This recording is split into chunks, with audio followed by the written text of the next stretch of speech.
Now, out there, we sometimes forget that the richest person and the homeless person are equal before the eternal. But here, we're reminded of the deep truths. The truths that when we sit at our deathbed, that lonely journey that we always take, no matter whether we're surrounded with people, we take it alone. That last and final journey. In those ultimate moments, when those ultimate questions come up, we remember it doesn't matter what car we drive, and that we are like everyone else who's passed this way before.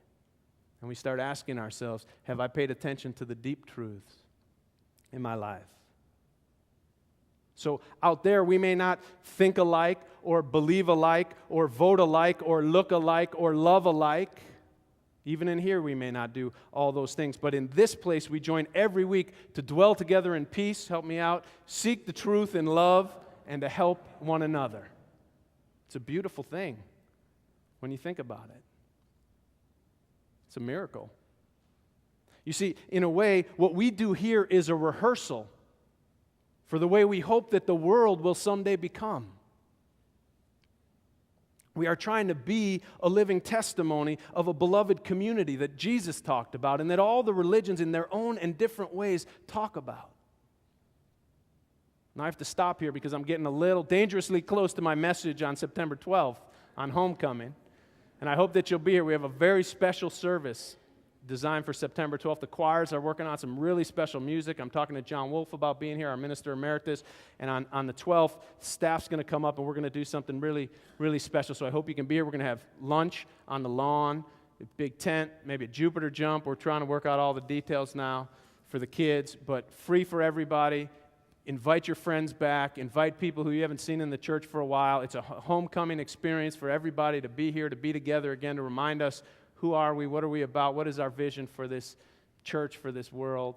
So I hope you'll be here for that on September 12th. You see, here we're trying to be the change that we want to see. We're trying to do as the prayer says, here on earth as it is in heaven, or bring heaven to earth. My point is that my calling is about uniting people in love, and through that bringing peace and understanding where it doesn't exist.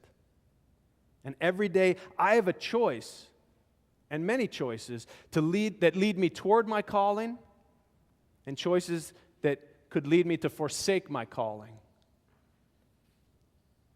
An important issue is, how can we know if we're living our calling or our true self? You know when you get to the point where gaining other people's approval is not the most compelling value. You know when you're able to displease others to remain true to yourself.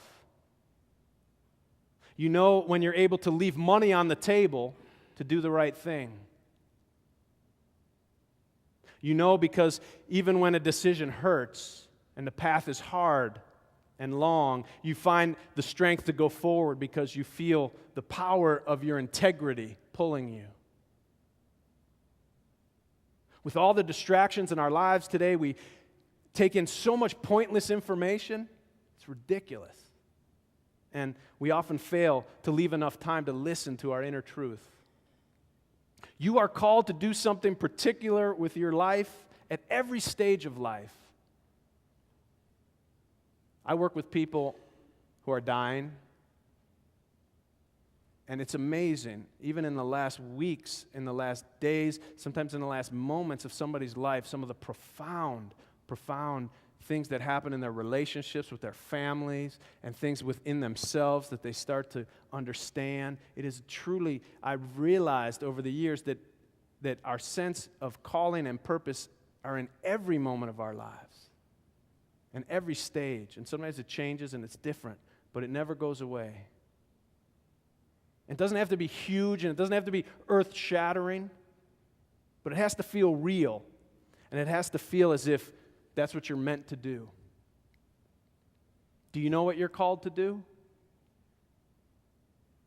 If you see a burning bush somewhere, have the audacity to pull over, to remove your earbuds, to set down your iPad, to take off your shoes, because you'll be standing on holy ground It's the ground of your own being. And it's the most important thing that you'll ever do. Because you are a singular sensation, a one-time only phenomenon, a marvelous, miraculous manifestation of God, a miracle of love, a true wonder of creation. God bless you. Amen.